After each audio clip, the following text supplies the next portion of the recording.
Hi children, how are you all? Hope you are fine. This is Sridhar, Senior Neat Botany faculty. Though the time is quite challenging, your consistency is paying off. You are following me and you are watching the videos wisely, I hope. Let us move to the next kingdom in the chapter biological classification. In the very first beginning of this chapter biological classification, we differentiated the kingdom Monera and Protista children. There is a common similarity in between the Monera and Protista is unicellular. But how do they differ each other?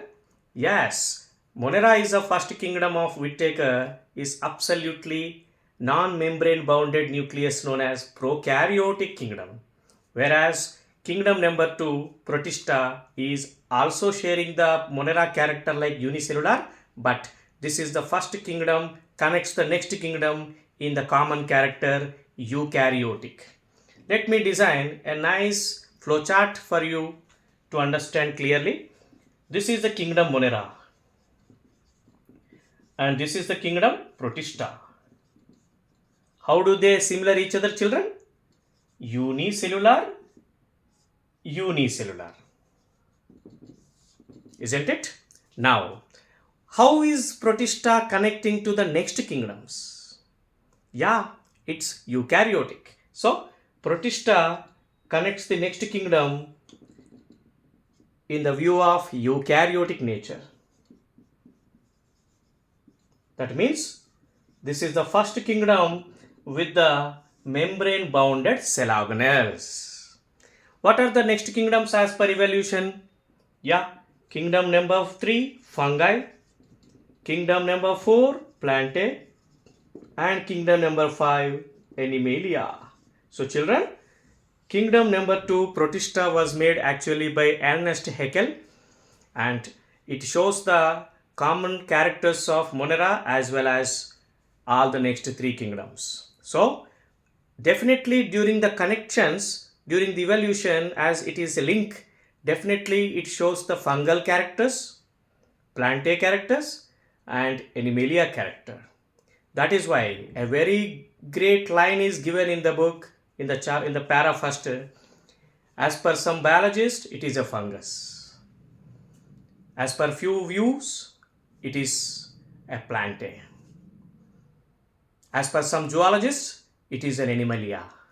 So children, let us get a correct idea in this place, because many students don't get sudden idea or think logically to understand the line, because it does not have fixed scope. First of all, it does not have the fixed boundary at all. Let me give you a best example as I have written already here. One of the divisions of the kingdom Protista is slime mold. Children, mold is like a bread mold. Mold represents a kingdom fungi actually. So that slime mold is a division of the kingdom Protista, definitely shows fungal. Let me explain you very clearly in detail here. So, when conditions favorable here, the unicellular eukaryotic slime molds move and form a multinucleated condition. What is the favorable time for this unicellular eukaryotic slime molds? Nourishment, children. So, when there is plenty of organic dung or dead and decaying there, then definitely these unicellular eukaryotic slime molds form a kind of combination, aggregation, and the layer is completely fused here. Remember, these unicellular time the slime molds are not covered by cell wall. No cell wall here in the beginning, but it forms the vegetative body when conditions are favorable. We do not call this is reproductive, children. This is vegetative body. So what does the favorable time indicate? Favorable indicate when there is plenty of food available. So during its nourishment, these unicellular, which are not bounded by cell walls, and they fuse to each other to aggregate into a multi-nucleated condition known as cenocytical condition called plasmodium. Now children, Let me give you which animal character is found in this plasmodium first of all. See children, once the unicellular eukaryotic slime modes aggregate, it forms the slime mode and it is visible to us children. We don't see this unicellular eukaryotic slime mode, but definitely when they aggregate into a huge slime like movement, we can see. If you have a doubt, please type in the Google. Definitely you will find the yellow color slimy like amoeba movement on the dead end decaying or over the bark of the tree. So children, this is visible to our eyes. So definitely we can watch in the Google. So now such multinucleated condition is moved now. So movement is which kingdom character children? Yes, of course, Animalia. So one of these Animalia character is satisfied. Let us now go to the next fungal character. So when conditions favorable, it forms this plasmodium. When the conditions are unfavorable, yes it is. Under unfavorable condition, this forms the fruiting body. This is the fruiting body children.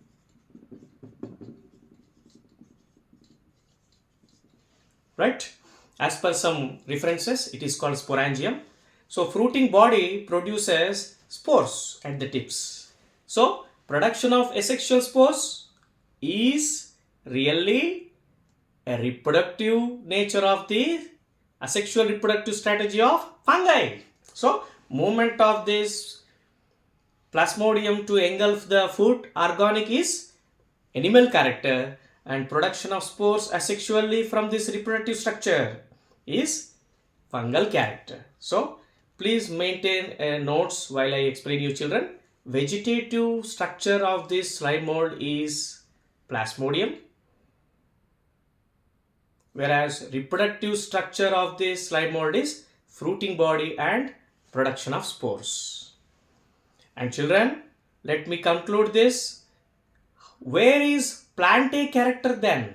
Movement is animal character, production of spores is a fungal character, then which is a plant character? The plant character is here appeared children. When you see the spore, these spores are true cell walled. Okay? So cell wall is a main part of the plant cell, as it is outermost delimiting of plant cell, so it is showing the similarity to the plant also.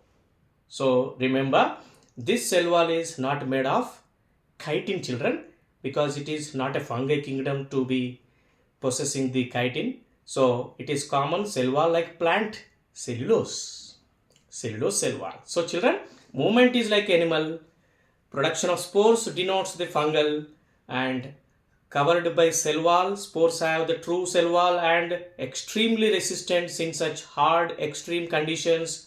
Even though they fall in the soil, they are still alive. So such cell wall covering is a plant character. Right children? Now, have you got the clarity now? So the kingdom number 2 Protista connects the Monera and next. Monera is of course unicellular and this also shows the same, and Protista connects the next eukaryotic character in the next kingdoms. Okay children, now let us move on to the habitat. So primarily all the protistans are aquatic. Now membrane bounded cell organelles are first found in this kingdom Protista. Now let me explain you how many are divisions in the kingdom Protista autotrophic. Children, see this small mnemonics to remember. C for Chrysophyta, D for Dinoflagellate, and E for Euglenoids. These three are photoautotropic children. And slime mold, as we discussed, it resembles mostly the fungal. So, and last protozoa, it resembles the first animals. So, last two divisions of the kingdom Protista are heterotropic. First three are autotropic. So, the ratio of the auto and hetero is 3:2. Right children? Let me explain you the next character of this kingdom Protista now. Children, keep questioning. You can type the questions in your YouTube channel. The voice following gives you best clarity. So keep questioning. By questioning, you will be far improved. Thank you, children. Now come to next character, reproduction. Protista follow binary fission, children. In detail, we will come to divisions time. And as we discussed just now, spores and the very first time, sexual reproduction in between the cell, that is fusion of cells to form the zygote. So let us declare a nice question in your exam. The very first kingdom which shows that zygote is Protista. How is zygote formed, children? Is the kingdom Protista organisms in this possessing any reproductive organs? No, because just cells level organization. So how is zygote formed? Zygote is formed between cell and cell fusion. Nothing but paramecium cell. Okay, so cell fusion to leads to produce zygote. You can find that line in the end of the para, children. Now let us move on to the first division. It's important division, as we know they are the chief producers of the ocean. Now let me give you, as we discussed, first three divisions are most resemble as they are autotrophic. Let me give you a tabular form of the chrysophyta, dinoflagellates and euglenoids. Okay, right. So first one is chrysophyta.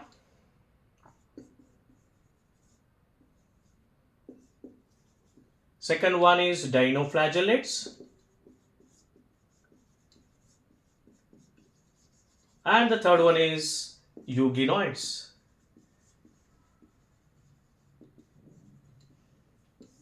Let us make a nice tabular form to get the clarity, children.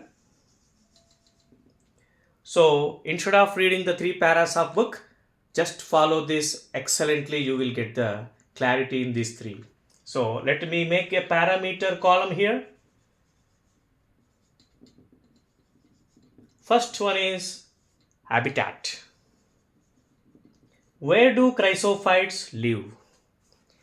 Chrysophytes mostly aquatic, children. So marine as well as freshwater. Dinoflagellates also mostly marine. Euglenoids also, but the aquatic medium is freshwater and particularly stagnated freshwater. Okay, now come to second, locomotion. So to have this locomotion process, there should be some locomotory parts, children. But remember, chrysophyta includes diatoms and desmides, do not have locomotory structures. Then how do they move in the aquatic medium? Passively, as planktons. So no structures and move as per water waves passively. Whenever any organism move passively on the water surface, that is called planktons. So no active movement by cilia flagella. And dinoflagellate, as we know, flagella is a word in the term, definitely possess flagella. How many flagella? 2. Where do they originate? We will write the next. So 2 flagella. And euglenoids also have 2 flagella, children. One is short, one is long. The short flagellum is not so useful, non-functional, but the long flagellum is functional. Now let us write the cell wall. So out of these three, the first two are bounded by the delimiting cell walls. The cell wall is made up of common material, cellulose, and here cell wall is divided into soapbox type one over other. Ante that means overlapping. So one over the other, see this is one shell and this is another shell. So children, cell wall is quietly made up of absolutely that is cellulose, but the cellulose cell wall is not a complete continuous structure, it is shelled structure and look like soap box, and this cell wall is embedded with shining crystals, silica made, right children? Silicated cell wall is the most common question in your exams. Silicated cell walls are found in Chrysophyta. Now come to dinoflagellate. Do they have the continuous cell wall now? No. It is shelled cell wall and overlapped each other, and this is stiff cellulosic plated cell wall. That means it is also not bounded by a continuous one. So it is too discontinuous. So you can say this is a cell wall, this is a cell wall, this is a cell wall, and this is another cell wall piece. So four plates present here, and you can say here this is a plated discontinuous cell wall, children. And whenever we draw this cell wall in this discontinuous manner, they automatically forms this furrow and another furrow, isn't it? What is this furrow? Longitudinal furrow, and the flagellas originated from here, and it born out one more flagella born out here from the horizontal groove or furrow. So two flagella are okay, but how do they originate? Are they born out from the same place? No children. One is longitudinal origin, one is transverse origin, horizontal origin. So children, two flagella have a correct whirling wipe movement, wiping movement. Okay. Now come to flagella here. The two flagella are unequal here in euglena, and they are apical, children. Whenever you draw this euglena, they are, one is longer, one is shorter, and produced from the apical part of the apical region of the euglena. Now come to examples first. So children, chrysophytes include, that's a very first important 1-2 lines in the beginning of para. Chrysophytes include diatoms, and next children, golden algae, desmides, and can you please type the examples of dinoflagellate? Gonialax,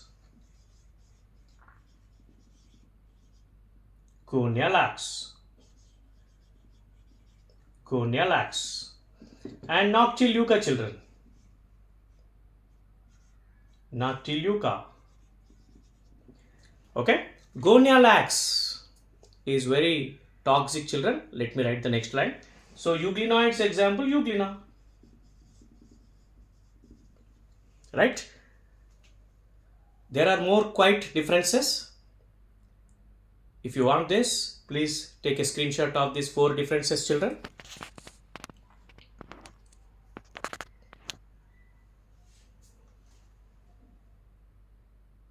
Thank you.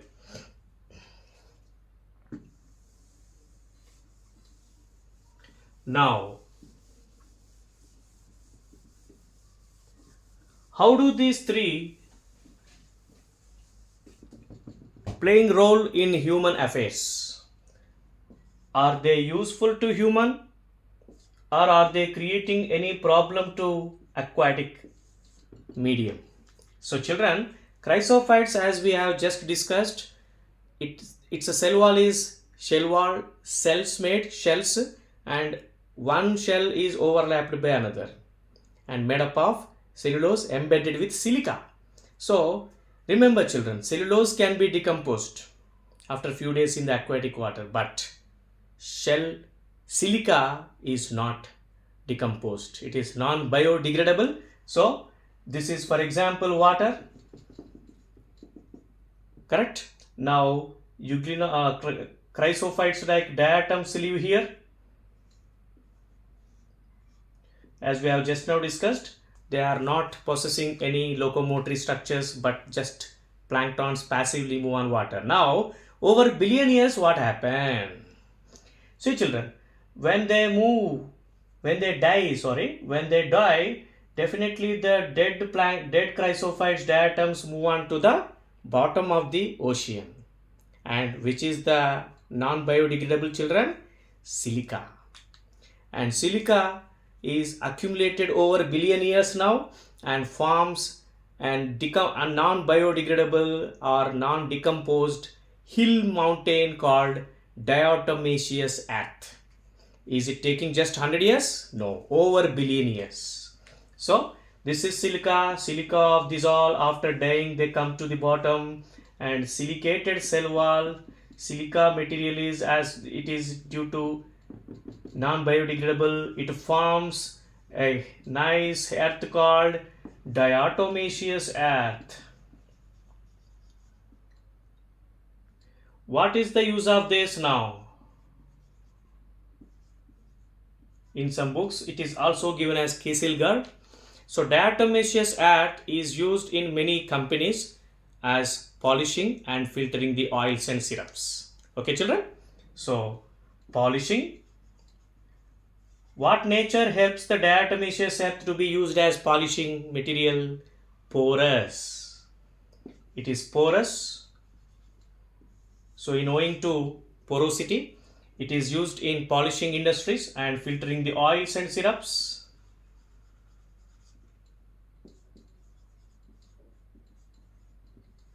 Right, children?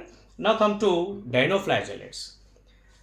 Of course, no use to them, no use by them to human, but there is a problem created by dinoflagellate, that is gonalax.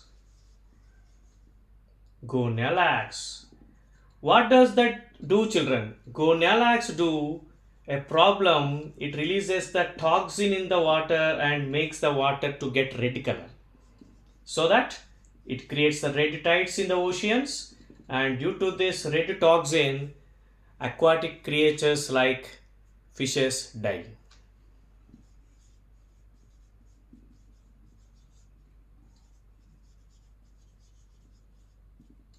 So children, it causes pollution, of course, and euglenoids. There is no use. That's itself self-depending on the sunlight. So it does not cause any use to human and no even problem also. So nothing. Okay, children, let us go to the next. So I hope you had got the clarity in this. Chrysophytes here, they live on the water surface, and after billion years, over billion years, they come to the ocean, and silica cell walls are slowly accumulated and forms the diatomaceous earth, and it is used nowadays in filtering the oils, and due to its porosity, it is used as polishing agent. And now, as we discussed in the beginning of today's video, are they autotrophic, children? Yes, they are. What kind of pigments present in these? Chrysophytes have, children, chlorophyll A and C. Dinoflagellates also have the chlorophyll A and C. In addition to these chlorophylls, dinoflagellates, basically they are brown, red, blue color, so that they have the clear accessory pigments too. They are called xanthophylls, and euglenoids are green color. What kind of pigments they have? A and B, children. So euglenoids are quite resembling the plant character by possessing chlorophyll A and B. So these are the pigments equal to higher plants. Okay, then you may get a doubt here. Why did Whittaker arrange this in Protista? Why euglenoids are not under plant A? Remember, children,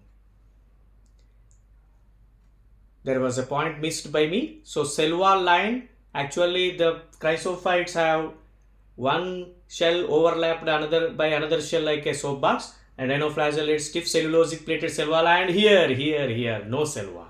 So due to the absence of no cell wall, due to the absence of cell wall, of course cell wall is a delimiting membrane of the delimiting layer of the cell, plant cell. See here, no cell wall, children, isn't it? So not presence of the cell wall is one reason, correct? So being plant cell, it has to be bounded by cell wall, but it is not surrounded by cell wall, of course, that's why. And what is another reason why euglenoids were isolated from the kingdom Plantae of Linnaeus two kingdom is, and arranged in the Protista is, euglenoids in the daytime, in the presence of light, they are autotropic. Presence of time, they are autotropic. Presence of light, they are autotropic. Once the light is deprived, absence of light,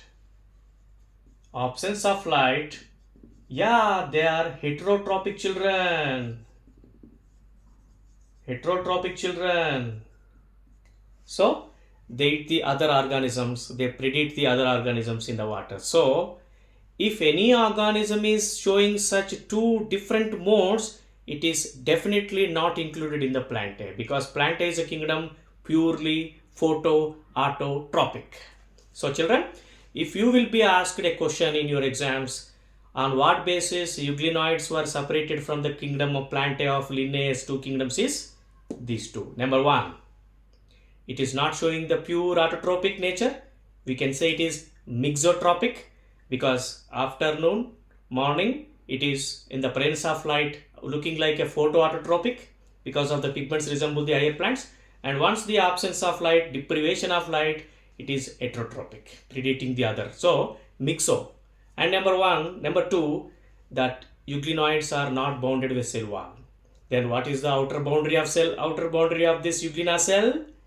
Pellicle. Is it polypeptide rich children or polysaccharide children? Polypeptide means protein rich pellicle. Right children? Now let us conclude this table of these three first divisions. So which is called chief producers of ocean? Yes children, chrysophytes are chief producers of ocean.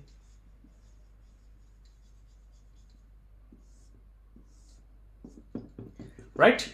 So hope it is clear for you, and let us go to the next division, slime mounds.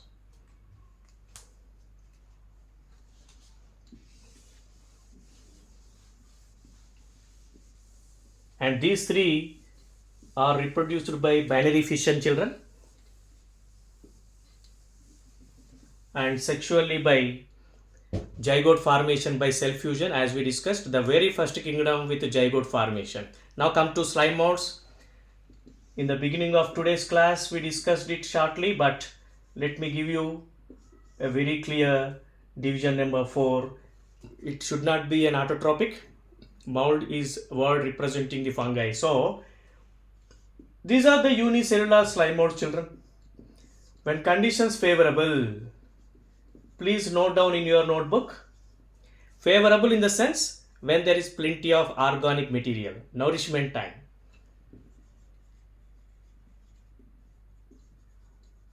Availability of food time, that forms a multinucleated huge mass structure and visible to your naked eye. It looks like yellow color slimy movement structure, and whenever you get multinucleated, that means all these 5, 6, 7, 8, 9, 10 unicellular eukaryotic slime molds, the 10 nuclei come into one aggregation, one composition, or one combination structure, and it looks like multinucleated. Right children? And remember, this is not a cell wall, and it's just a naked protoplasm called plasmodium. There is a red line border mentioned in your textbook, but it is not a cell wall. It's just naked protoplasm with multinucleated movement, is like an animal, to engulf the material, to eat the material. Now, when there is dead and decaying is over, exhausted, now conditions become unfavorable. Now what happens? During the unfavorable time, the same plasmodium structure which was made already during favorable, now it synthesizes a nice fruiting body. So, like this. This fruiting body produces the spores at the tips. So, possessing fruiting body is not a Protista actually character, it's resemble the fungi. So children, if you will be asked a question which Protista resembles fungi and called fungal Protista is slime mold.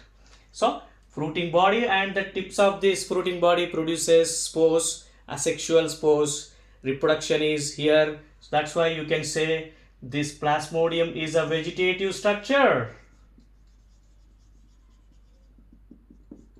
And the spores, fruiting body are reproductive structures. Right children? Asexual reproductive structure is this plasmodium and fruiting body and the tips of fruiting body is spores. And remember, spores have true ones.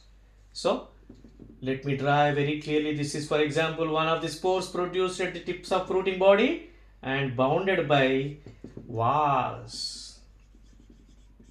Okay, but it is not as chitin made children, it is common cellulose made.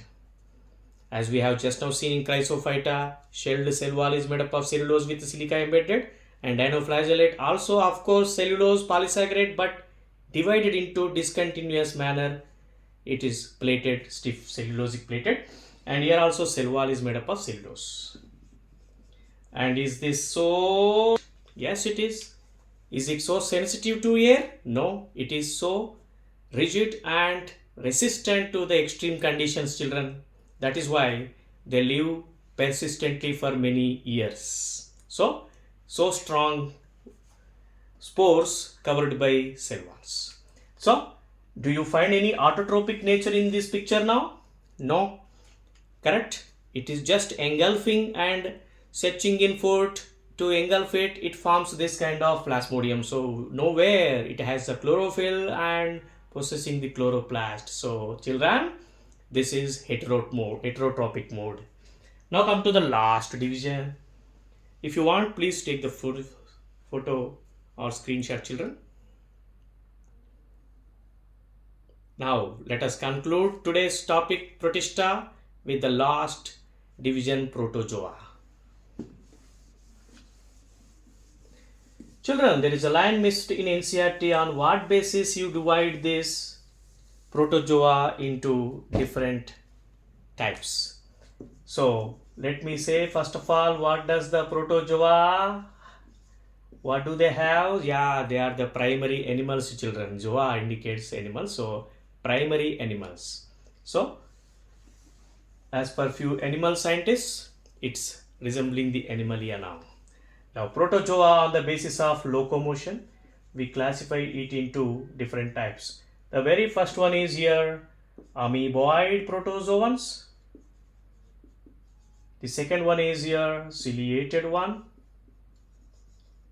Third one is flagellated. And the last one is here, it is sporozoans. Remember children, last sporozoans do not have locomotory structures.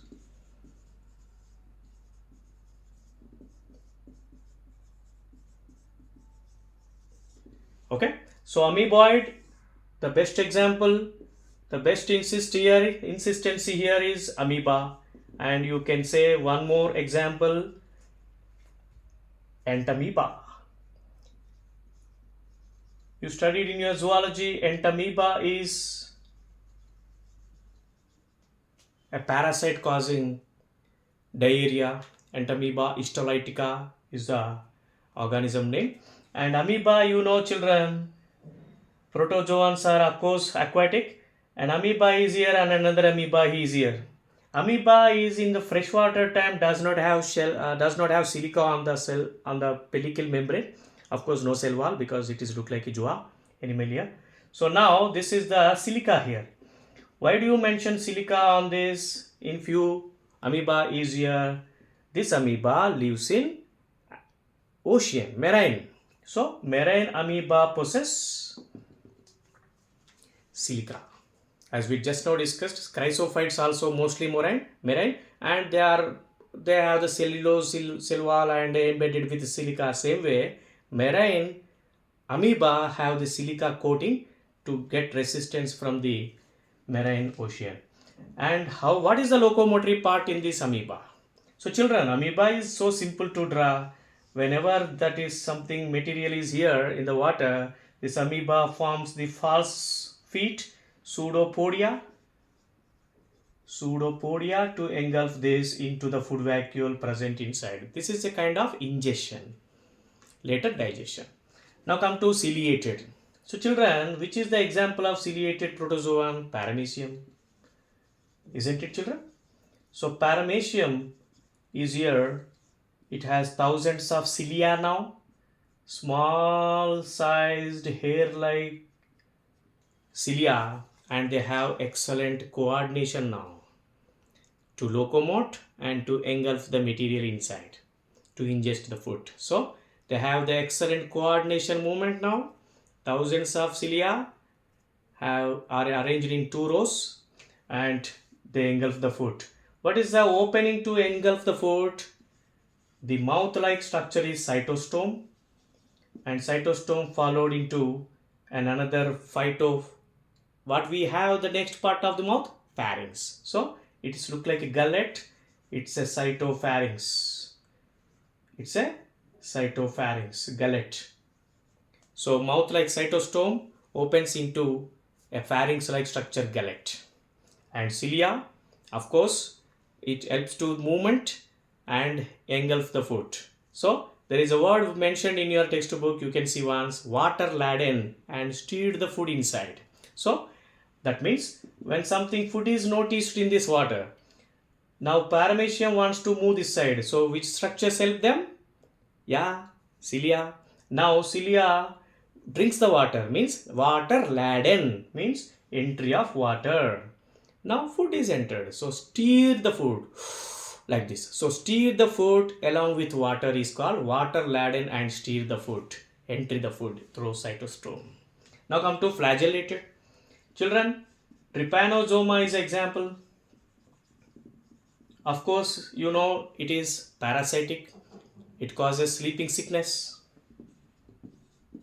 It was first discovered in Africa. So African sleeping sickness. And now come to sporozoans. Is the last part of this kingdom number Protista 2. So sporozoans do not have locomotory structure, children, and sporozoan, the best example of this sporozoan is Plasmodium. So children, Plasmodium is a causative pathogen in humans. It causes malaria. And what is a vector to carry this Plasmodium? Female Anopheles mosquito. You have a very clear explanation, paragraphs in your zoology. So first Plasmodium enters into the primary host mosquito. Then when mosquito bites a person, definitely causing Plasmodium entry, invasion of Plasmodium and causing malaria in the human beings. And effect is so severe, children. There is a word given, staggering effect.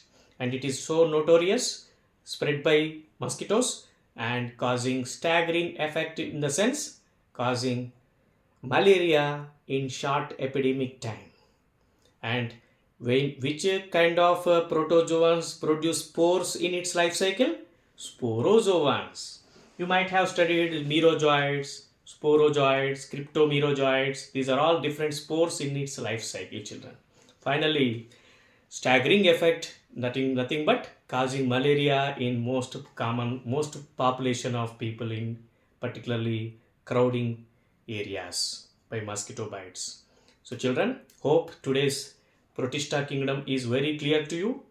If it is clear, please comment it if you still have a questioning, because questioning and queries definitely improves your curiosity, clarity. So that please keep up the momentum, keep up the your hard work, and let us conclude with this moment. Thank you so much. Thank you for attending this class.